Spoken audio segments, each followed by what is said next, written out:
అందరికీ నమస్తే అండి. Welcome back to our channel.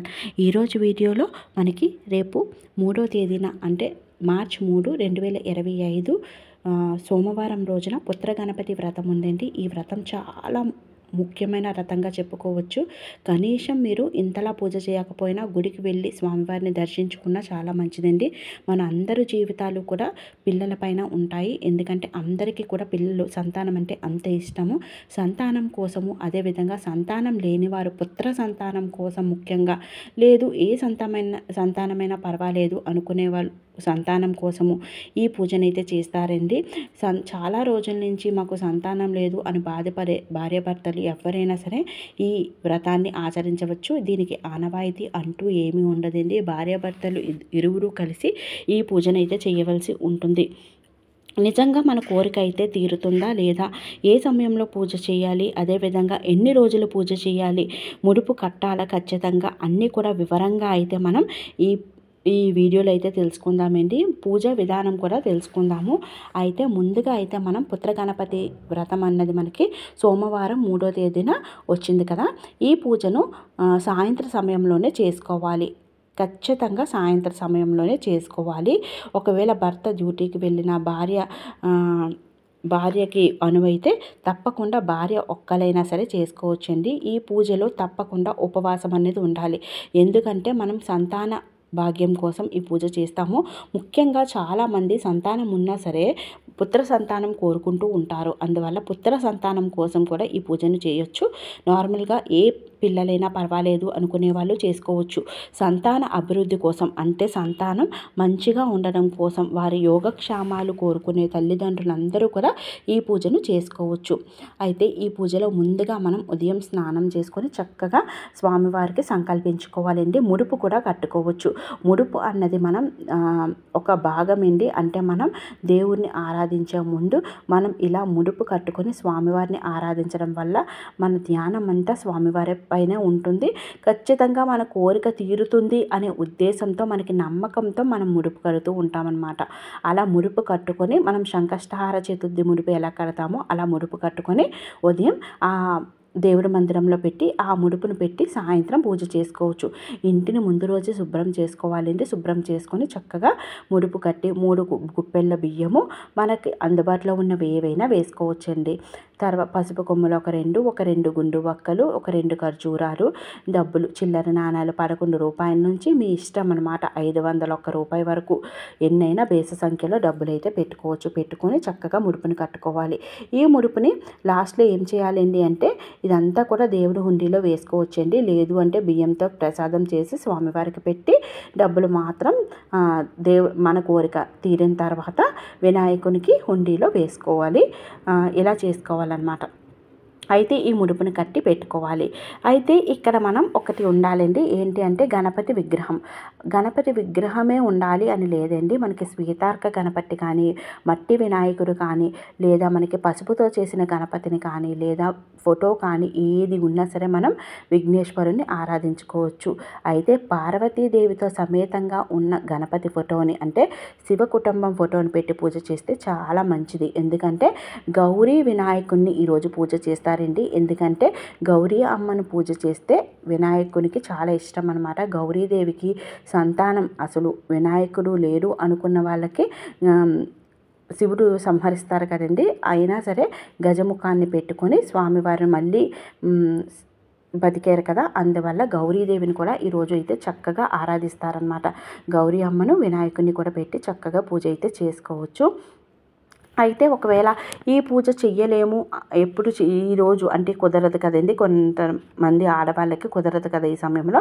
అటువంటి వాళ్ళు మళ్ళీ ఎప్పుడు చేసుకోవచ్చు అంటే మన ప్రతి నెల కూడా పౌర్ణమి తర్వాత సంకష్టహార చతుర్థి వస్తుంది కదండి, చవితి తిథి. ఆ రోజు కూడా ఈ పూజను చేసుకోవచ్చు.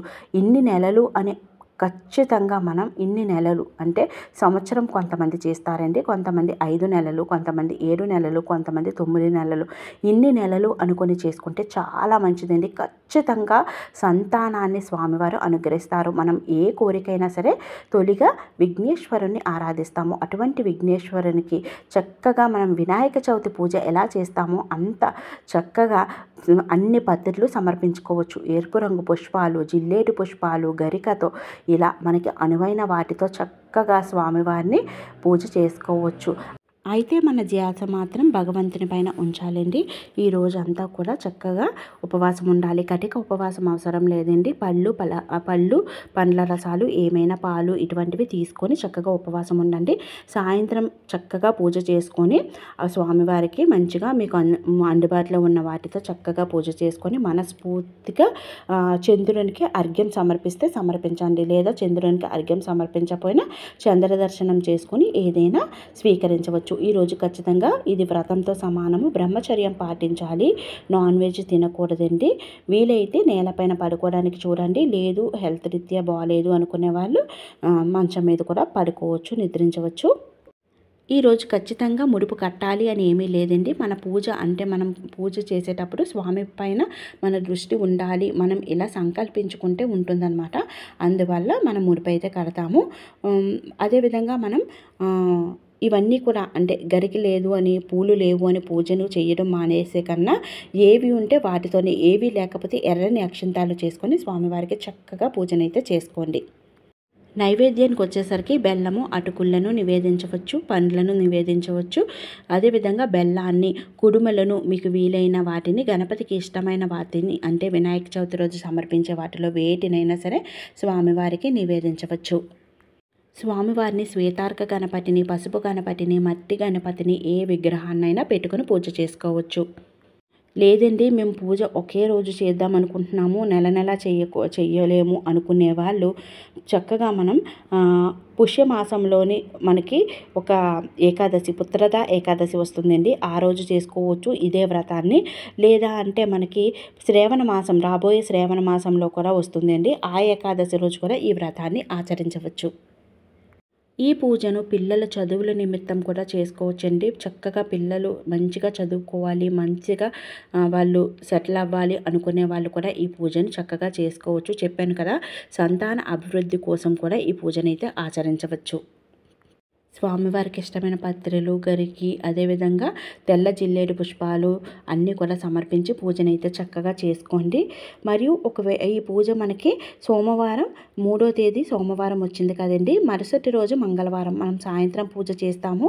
మంగళవారం రోజు స్వామివారిని కదపకూడదు కదండి. అందుకని ఆ మరునాడు బుధవారం అలానే ఉంచండి. అవన్నీ నిర్మాల్యాలు తీసి కొంచెం పుష్పాలు అవి వేసి మళ్ళీ పూజ చేసుకోండి.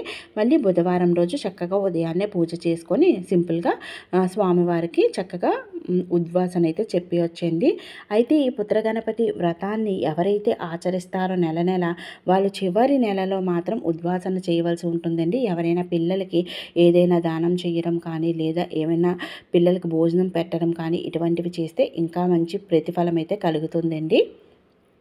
ఇవన్నీ చేయలేము అనుకునే వాళ్ళు చక్కగా గుడికి వెళ్ళి ప్రతి నెల కూడా సంకష్టహార చతుర్థి రోజు స్వామివారికి ఏమైనా తీసుకొని వెళ్ళి అభిషేకం చేయించుకోవడం ఇటువంటివన్నీ కూడా చేసుకున్నా సరే స్వామివారి అనుగ్రహం తప్పకుండా ఉంటుందండి. ఎందుకంటే అందరూ కూడా ఇలా పూజలు చేయలేరు, ఇలా వ్రతాలు చేయలేరు.